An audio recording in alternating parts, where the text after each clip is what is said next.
Hello, everybody. Hope everybody's having a fantastic day. I was having a little bit of technical difficulties there, a little Instagram glitch, but I am here and you are here and we are going to have a fantastic happy hour today. I'm really excited about my guest today. Her name is Lyn Woodward and she is an automotive journalist. She's an all-around car girl. She is in love with everything that has wheels and a motor, and she's an off-roader. She's an overlander, if that's how you say that. I'm not really sure, but I love that MM Motorsports said he's watching from the car wash. That's awesome. Cheers. Hi, dear New. How are you? And I'm really excited to have Lyn join us. She's a really incredible woman. If you're not already familiar with her, you're definitely going to want to check her out after this is over. I'm excited to learn more about her story and share that with you guys as well. She raised her hand to join, so now we just wait for the connection. And hopefully, if we don't have any technical glitches, there she is. Hi. I'm so close to the camera. I know, seriously. Hey, how are you? I'm doing really great. How are you doing? I'm doing all right, girl. It has been one of those days, I tell you what. Yeah. I mean, hasn't it been one of those years, kind of? It has, man. It's been a roller coaster. I don't know about you, but I feel like people are always asking me how I'm doing. I'm like, it really depends on what minute you ask me. Because like 1 minute, I'm like, I'm good. And then the next minute, I am not. Yeah. I mean, I think it's one of those years where you just kind of, I don't know, you kind of hold, you grip on and you hold on tight and you're just like, okay, I'm along for the ride. I don't know what this is going to be, but this is going to be interesting and why not? Okay, here we go. Yep, pretty much. 2020 is the year of the rodeo. Just stay on the ride as long as you can. That's Totally. Well, you look amazing and beautiful as always. Thank you. You look completely unscathed. Like there's nothing is amiss. So there you are. I got home from work and I showered to wash off all the grease. So there you go. And of course my cat is making the requisite appearance because he always likes to come and say hello. I have a kitty too. I know you do. She just ran off that way, but maybe at some point she'll come in and we'll have a little cat FaceTime. That would be awesome. That would be awesome. A handsome man likes to interrupt all of my interviews as much as possible. Love it. Love it. So let's tell everybody who's watching who you are. What do you do? Tell us a little bit about yourself. Sure thing. So I am an automotive journalist. I write about cars and I work for Kelley Blue Book. I think most people just think of them as the company that will tell them how much their 1987 Toyota Corolla is worth. But yeah, we do so much more than that. We have an entire editorial department that reviews new sheet metal. And so that's what I do, but I do it on the video side. So I will be one of the faces, it's mine and Micah Musio, that you see on our YouTube channel videos reviewing new cars. And I think that is like the coolest job ever. It's so funny because I got into this business probably only about 4 or 5 years ago with no aspirations to be an on-camera person at all. Interesting. And I thought, I'm a writer. That's what I want to do. That's what I love. I love cars and I love writing about cars. And it just so happened that this position opened up at KBB. And, it's sort of this, I was an actor when I was a kid. Really? So, I would do like commercials and stuff like that. Like, hey, this, like, chapstick's amazing. When you're little and you're like, okay, well, sure, that's fine. But I hadn't done it in so long, and it was just such a foreign, weird experience. And I thought, okay, well, hopefully I can do this. And honestly, it's just been this unbelievable gift. I mean, I could not have been. I feel so fortunate. The team that I work with is absolutely incredible. They're super supportive. The guy who co-hosts all the videos with me, Micah Musio, he's been doing it for like 10 years. This guy knows, everything about it, and so supportive. so encouraging. And it's just been, I've been there for 2 years, and this is the best job I've ever had. I mean, That's so good to hear. Yeah, it's been awesome. Nice. You guys always look like you're having a blast. Like every photo shoot, like everybody, because you're always doing these great behind the scenes shots, which I really appreciate, and like kind of showing what's going on with the photo shoot, with the crew, with everybody, and everybody always looks like they're having a blast. Well, the truth is we are. I mean, to me, I think I've always thought cars were fun and amazing, and they are. And I always feel like, okay, I want to show that enthusiasm that I have for cars. Listen, even if it's a Yaris or a Sentra, like there's still amazing things about some of these cars now that are pretty remarkable. And I just hope that my joy for them like absolutely just comes through. And hopefully it's infectious, and you can sort of spark somebody else to be as excited about cars as we are. I love it. It's interesting that you say you never had aspirations of being in front of the camera necessarily, but like you are such a natural at it, and so it makes sense that you had some acting background in your childhood. But I love that. Like I love that. I love how you found this way to be so authentic in yourself and your goofiness and silliness and just genuineness in how you approach your work. And I think that's a really awesome thing. Well, I also think that life is way too short to take it or yourself too seriously. I think we all have so much. I mean, listen, this is difficult, right? I mean, we all struggle. We all have things that we're trying to get through, and so yeah, I think as much joy as I can bring to it is good. And listen, buying a car is a really intimidating process to a lot of people. And listen, it's intimidating for me when I think about, oh, well, what would I buy? I think, well, I want the front end of that, and I want the rear end of that, and I want the interior of that, and I want the powertrain of that. And so I think for somebody who maybe does not have the experience, is like, it's overwhelming. And then you're spending a ton of money. So, it's hopefully this is also as well as providing a service to people and really helping people, that we kind of entertain them at the same time. That's very cool. I like that approach. And you're right. It is like cars are for most people the second most expensive thing they will ever buy. And they want them to last a long time, and they're putting a lot of money into it, and it's a scary decision, and it's just an overwhelming, intimidating thing. Yeah.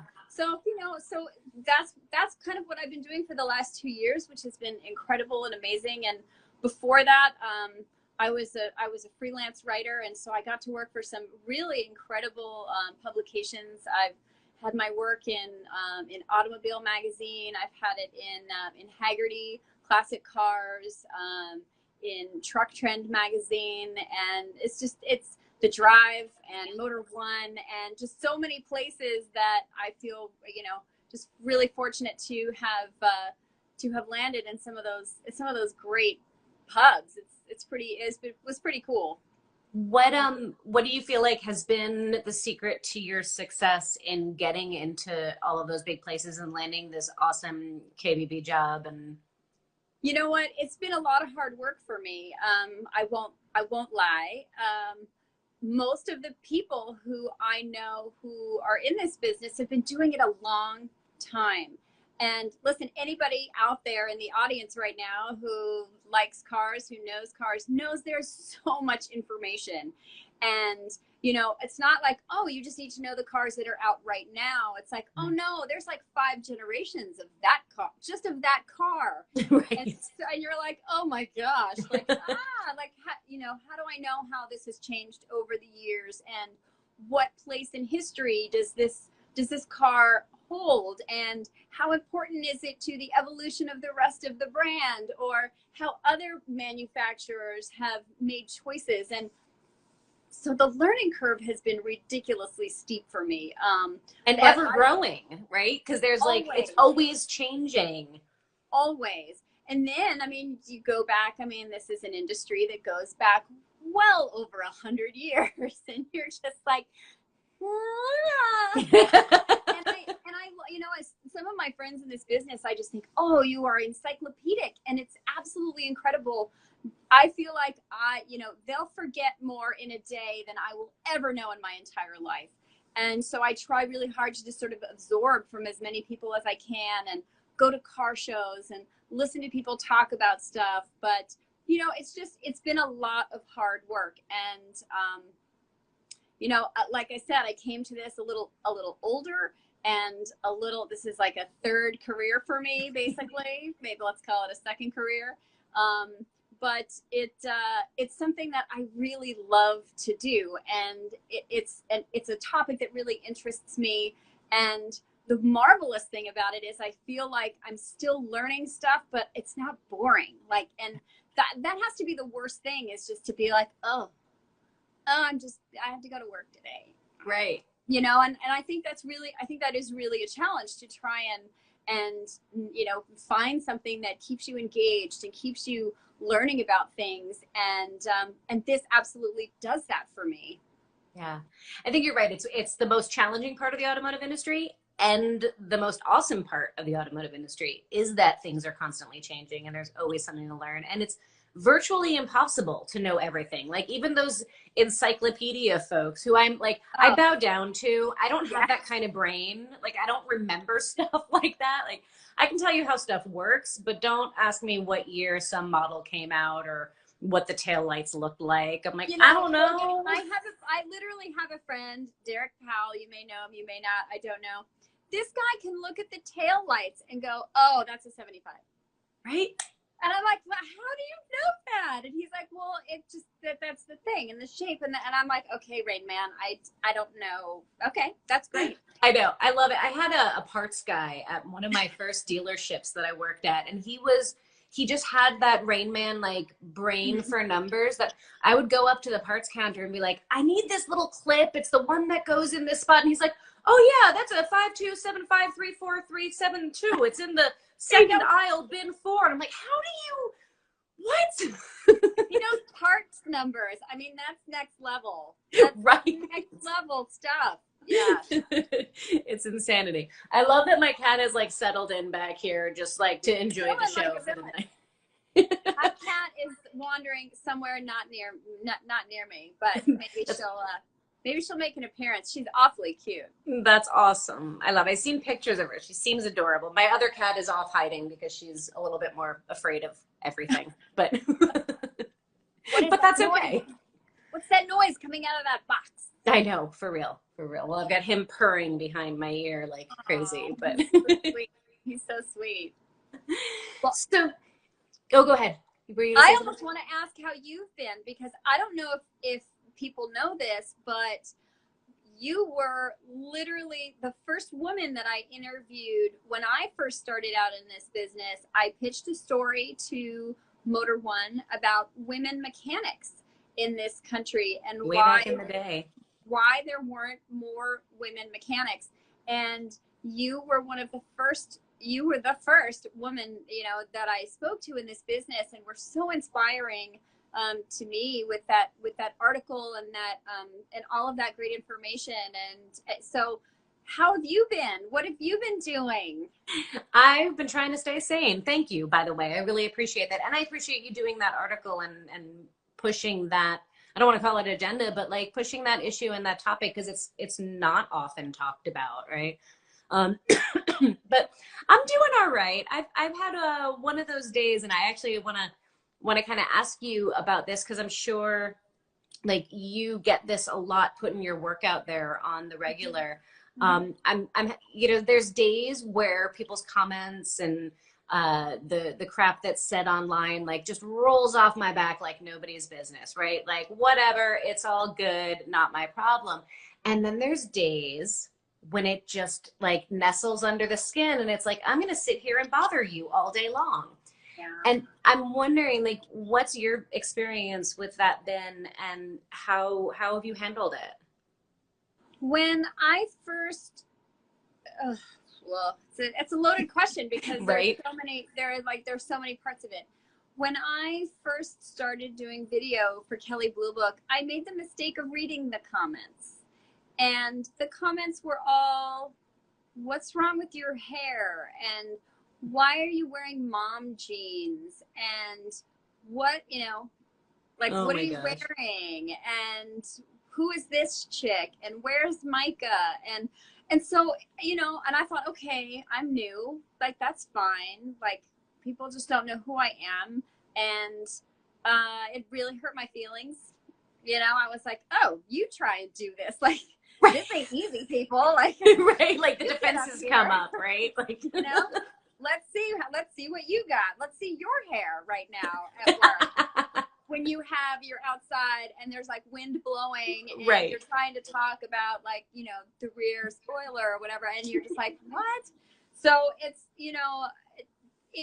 it definitely was, tough at first, but you know what? I just stopped reading them because I never wanted anything or anybody's, I never wanted anyone's comments to influence who I am as a person, as a reviewer.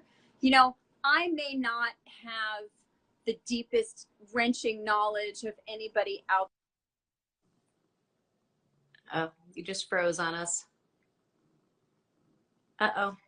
Yeah, I reached my time limit on Instagram for the day. So I set time limits for myself on these things. That's so so smart.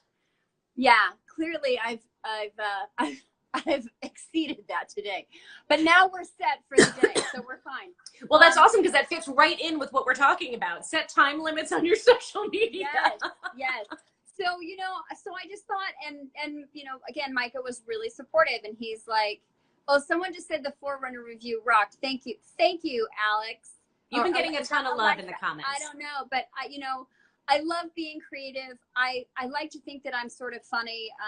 I used to write, comedy television. And so really? Everything that I do is kind of, that's just who I am. I'm goofy and I'm silly. And I like that about me. And I never wanted what anyone had to say to change that. And I thought it was great advice that I got from Micah. And ever since then, I just really don't look at it. I will listen to my bosses if they're like, hey, we would really like you to be able to, do this maybe a little bit more or get more into the whatever. But, everyone has been really, like I said, really supportive and great. And our audience is not really a wrenching audience. They are people, they're consumers. And they really just want to know, what's the infotainment system like? What are the seats like?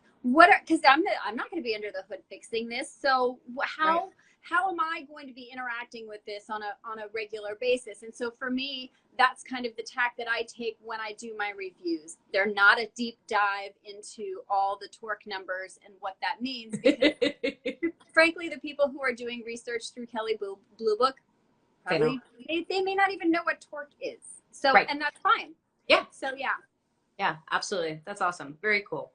And I know I totally avoided answering your question. I will say this. Like, I encourage and hope that there are more women out there who think, hey, I like cars.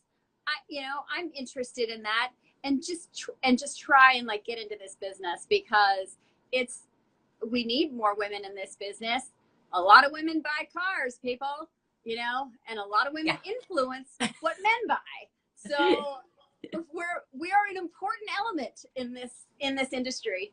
Yes, amen. And the industry has a bad reputation, and I think part of that bad reputation is, it comes from a lot of things, but it's definitely not helped by the fact that it is so homogeneously male. There's a lot of dudes. But you know what I will say in their defense, there are a lot of men who are unbelievably supportive of absolutely of us being here, and that is just the best. And and so those are the guys that I'm just like, let's talk to me about this car, tell me about this thing. And so there are so many people that are just that are champions of let's bring more women in here. Totally. Yeah. And that's a testament. Find your allies. If you are a woman out there who's like wanting to get into this, find your allies, find the people who are supporting you. Cause there's going to be the people who are not supportive, but yes, there are a lot of wonderful men. I was having this amazing conversation with Lyn St. James at I love her. Oh God. First of all, she spells her name like I do with one N, which is such an unusual spelling. Yes. And when I was like 11 or 12, I was like, who is this person who spells their name like me? And then to actually meet her, you know, so many years later was just absolutely extraordinary. Yeah. And she said to me, she said, you know, when I started racing, I ran into so much misogyny and so much like, why are you here? And what are you doing here? And eventually she was just like, I just left. I moved from that team and I aligned myself with people who believed in me. Yeah. And I think that's such a good lesson, because I think there are so many times when even just in regular life, we kind of, well, you know, I guess I'll hang out with these people or these friends or whatever, but even though they're not super supportive or they're maybe a little bit toxic, and you're just like, why? You are a beautiful person as you are. Go find somebody who is going to appreciate that, because you have a tribe out there. I guarantee it. Yeah. Oh, you know? Absolutely. Yeah. We tend to get stuck. You're absolutely right. I think there's this like idea that we have to struggle through it. Yeah. And you know, obviously life is not a cakewalk, right? It's not going to be 100% easy all the time, but at the same time, every day shouldn't be a toxic struggle. And there is a whole world out there, and there are people who are supportive, and there are shops and companies and businesses and teams and people that are going to be a better fit than maybe the one that you're in if it's not a healthy one. Absolutely. And I think I think a lot of it is how we feel about ourselves and what we think we deserve. You know, am I good enough for somebody that, you know, to surround myself with people who are supportive and who are helpful? And I mean, usually the answer to that is yes. Cheers to that. Amen. Yeah. Speaking of which, what are you drinking? What's the drink du jour? This is one of those Pellegrino limonadas. It's like 150 degrees in Los Angeles today. Is it really? It's so hot, it's ridiculous. It's like 106 at my house right now. So this is a limonada that's cut with a little just regular Pellegrino and a lemon. And I thought, oh, refreshing. That sounds so good. Nice. So yeah. A little clink. How about you? What do you got over there? Whiskey. Today was a whiskey day. All right. For sure. Do you just go neat, or do you go rocks, or a little water? It depends. It depends on the whiskey. If it's a good whiskey, I go neat. Okay. If it's got too much heat to it, I like a rock. When I'm at restaurants, I always call it a cheap boyfriend rock. Like just a little bit of ice, like just a little bit. Oh, that's awesome.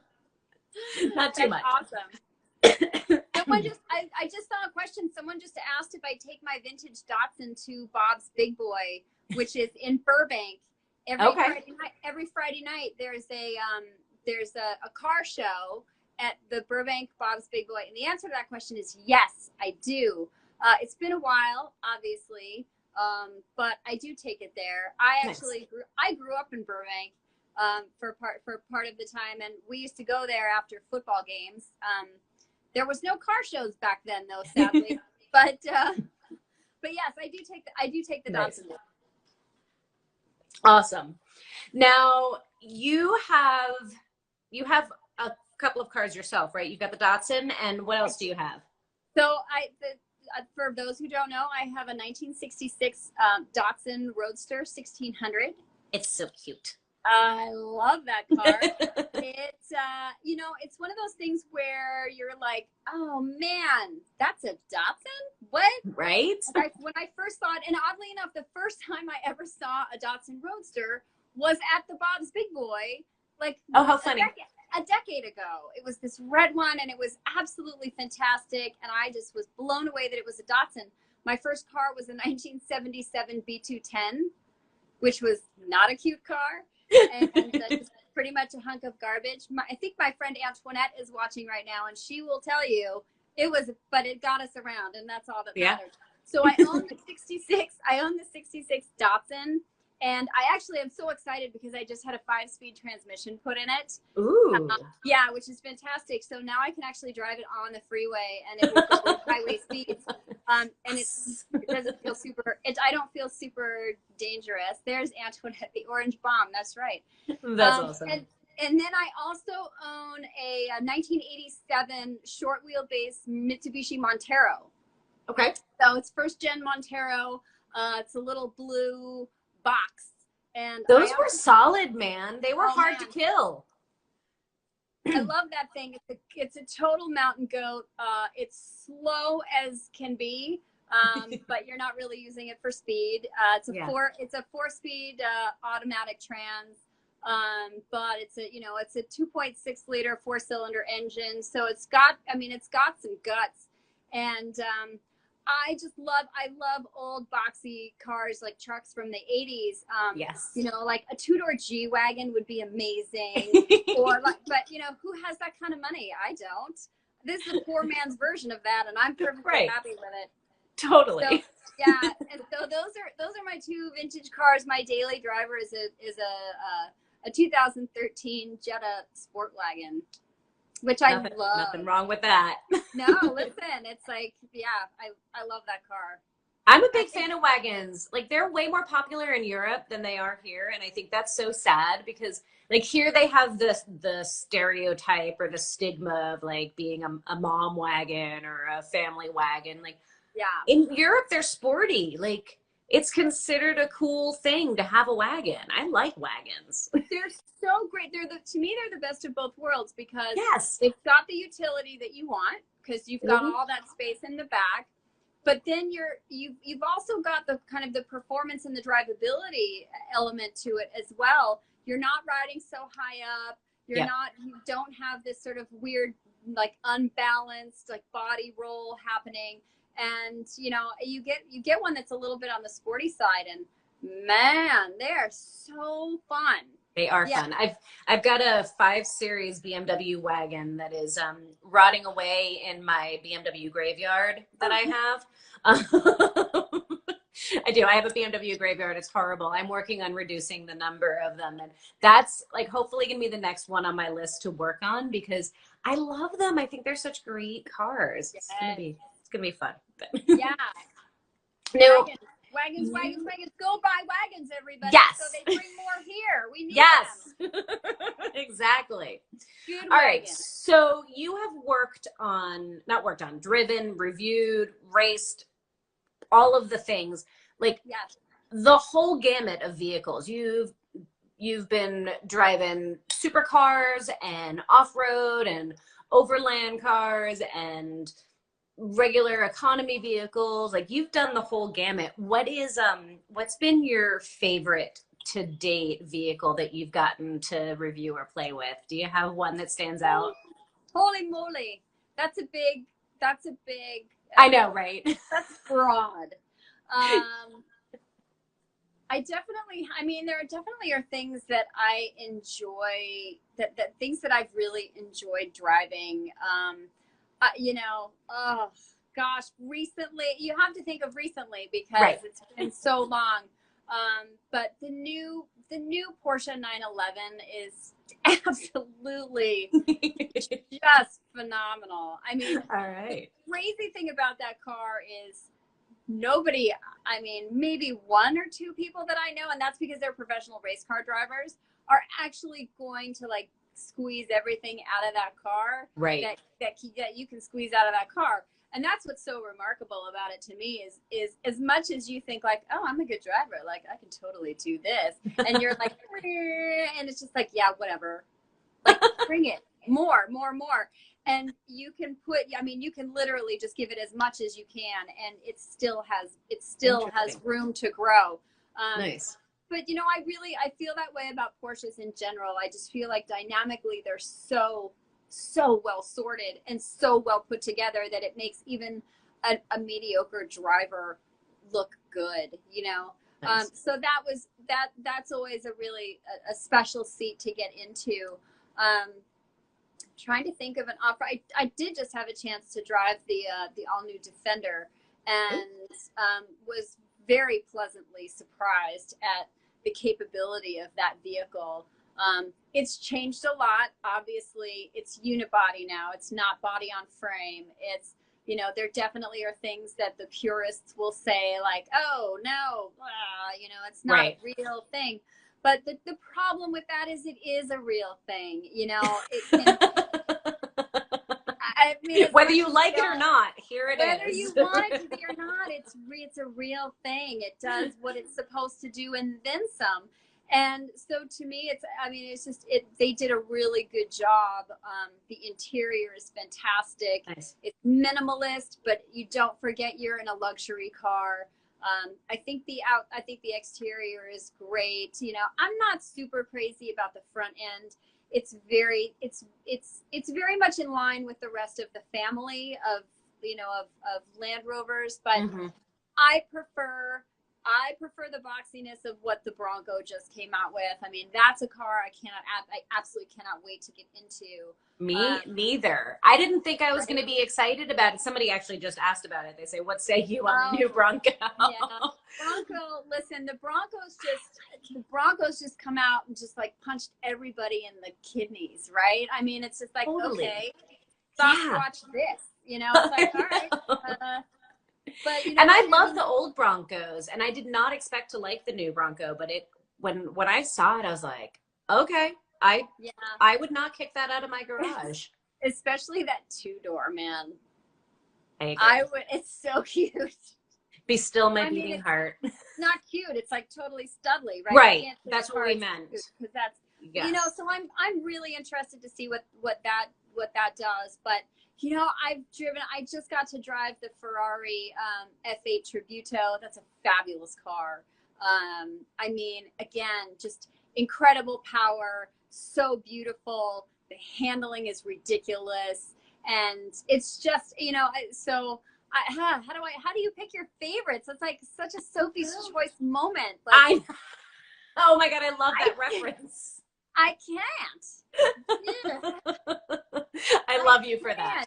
But you know, I'm trying to think of the first car launch that I went on was for the Golf E, which was crazy. It was, you know, again, a really fun driver, like really enjoyable up in the hills. You get that instant torque from those motors, and you're just like, zoom, zoom, zoom. It's like so great. I have not driven the Aventador, Bruce, whatever. I don't know what your last name is, but yes, I have not driven the Aventador. So tell Lamborghini that you want me to, and I will happily do that. Yes, this is the woman right here to have. Right. I've driven the Oricon, but I've not driven the Aventador. So there you go. So yeah, you know, there are also, all of them. There are places too where you're able to drive, and you know, we're very fortunate because they have these ridiculous programs that are all over the place. And I one of my favorite experiences was driving at the Aston Martin Vantage in Portugal, at the track in Portimao, and that was extraordinary to me.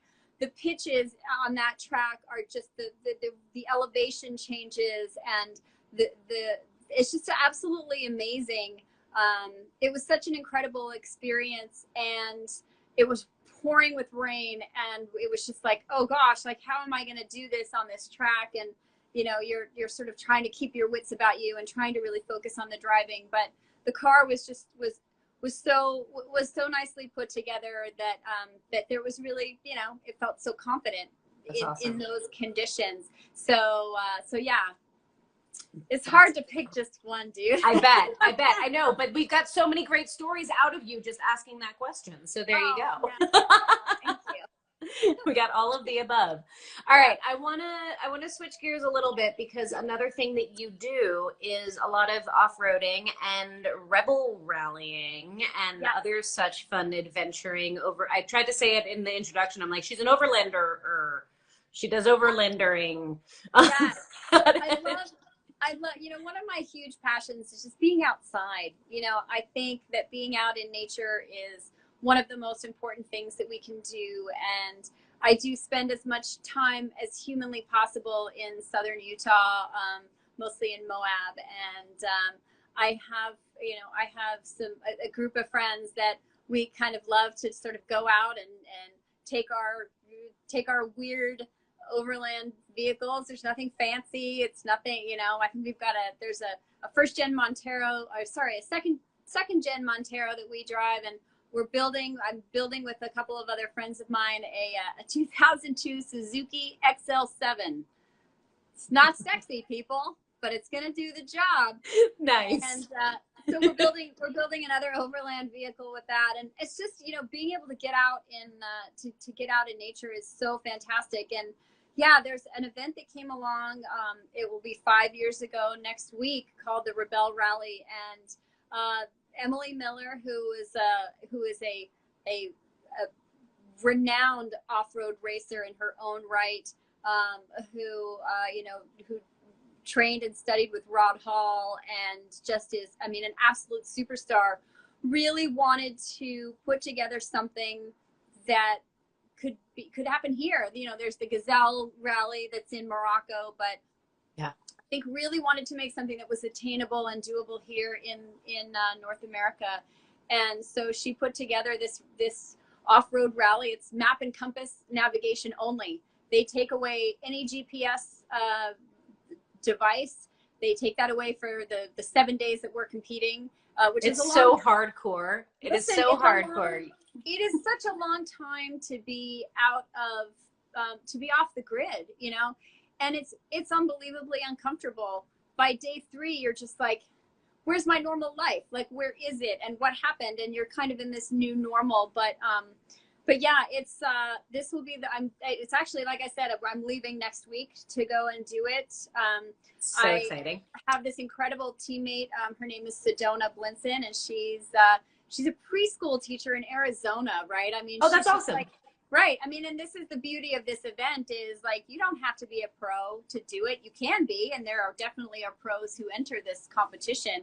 But it's really, it's only for women, which is actually marvelous, because I think there are so many times when, if men are involved, women are just instantly intimidated and are like, yeah, I'm out. It's fine.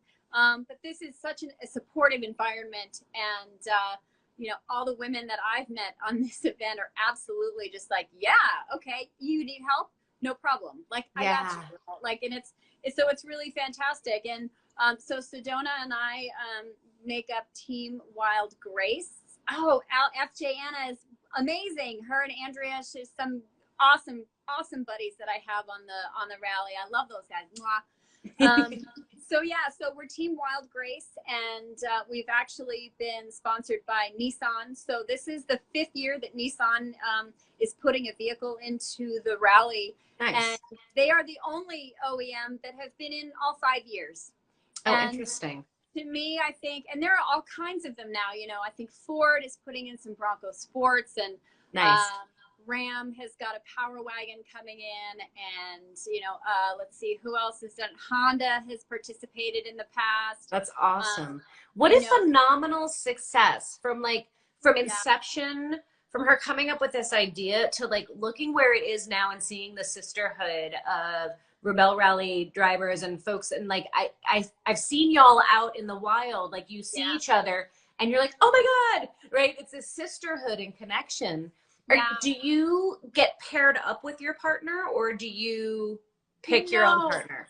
Yeah, so you pick your own partner. They definitely have this sort of, I don't want to call it like a dating app or whatever, where they do have people who are interested and who maybe don't know anyone else who is, and they will pair you up with other, if you're a navigator and you're looking for a driver, they absolutely have ways to connect people to see if you're a good fit. So yeah, you don't have to come in with with a partner. I think it helps to do that, because you spend so much time with this other person, and boy, you are just exposed. As far as your personality flaws and your quirks and your weirdness and your knee-jerk reactions and your crappiness and your amazingness, right.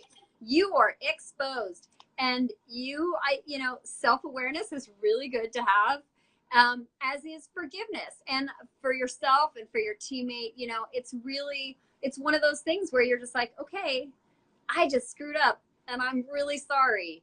And then you just kind of let it go and you move on. Because it's, like I said, it's 7 days and you are in the car. I mean, we're in the car, you know, 10 to 12 hours a day. And then we all camp. And so you're with your buddy for all night. And it's a lot. Yeah. It's a lot. I can imagine. I'm super fortunate because Sedona is, I mean, like just one of the best people I've ever met. That's positive, awesome. Yeah, positive, smart, funny. She has a killer singing voice. I mean, you wouldn't know it. This was a theater kid.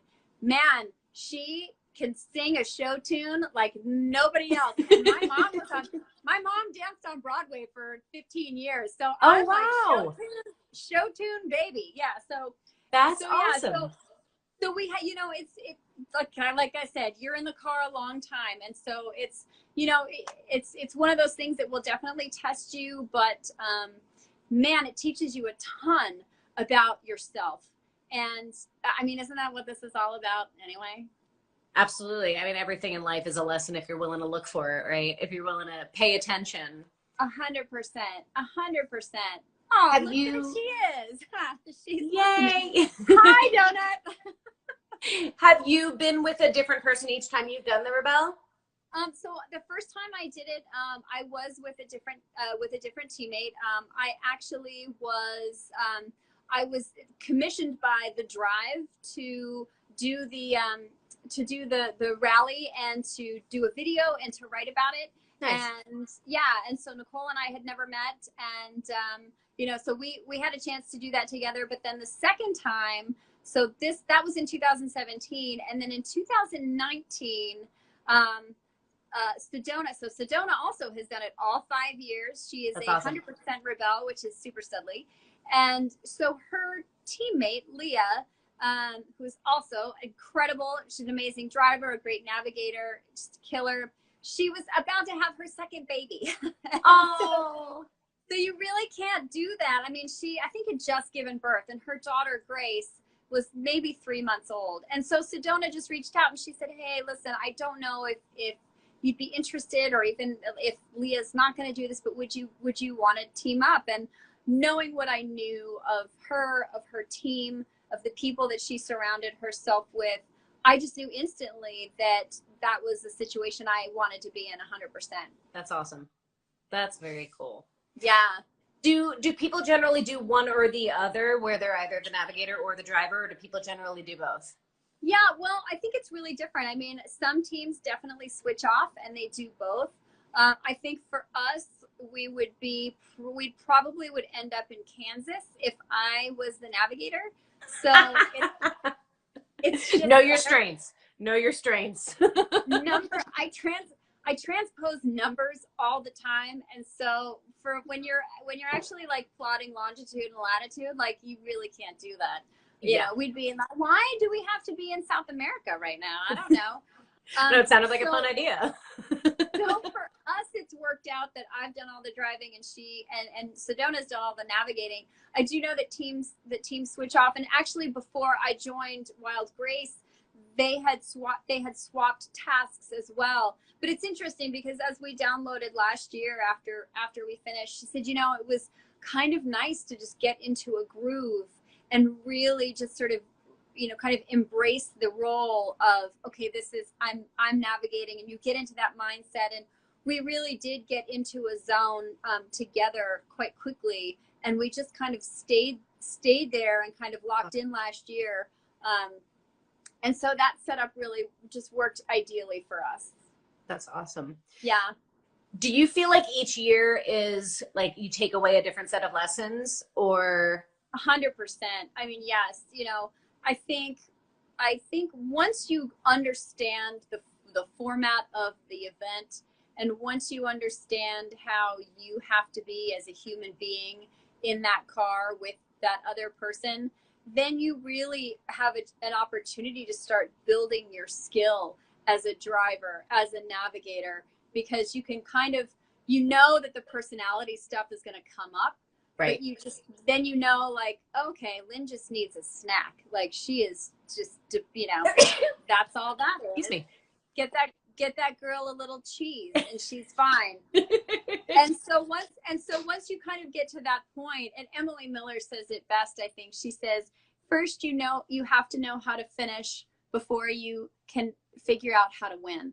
And I think it's so true, because your first year, you're really just kind of figuring out, what the freak is this? Like, this is crazy. And I don't even know, like, I don't know what I'm doing. And so you're kind of making these adjustments and trying to sort of figure out how you behave in that situation. And so once you kind of know that, I think you can kind of move past it, and you know your teammate and you know what their quirks are. And then you really can get into the meat of, now I'm competing. And now I'm like, oh, okay. Like, we have some skill here, and now let's see how we can use this skill, and let's see how we can strategize, and maybe we do this instead of this, like we did last time. And so yeah, it definitely, there's always something different to get out of it, for sure. And crossover, like, do you feel like there are lessons that you take with you outside of Rebelle? 1,000%, 1,000%. Things that, the way that you react to things, and I think this is sort of true for everybody, is the way that we react to stress, to joy, to all of those things. I mean, that all just really kind of comes out quite acutely in this pressure cooker situation, in which we are. And you really can see, like, oh, if you're in a meeting, or you have a deadline and someone is applying pressure to you, you can still feel that kind of same visceral reaction sort of starting. And then you go, oh, okay, well, maybe I just need to kind of to maybe pull the emotion out of it, maybe get more mental about something. And really, it's very, I mean, it's if you're willing to look at it, it's an unbelievably informative week. But it's difficult too, and you have to it's always easier to see what your teammate is doing wrong.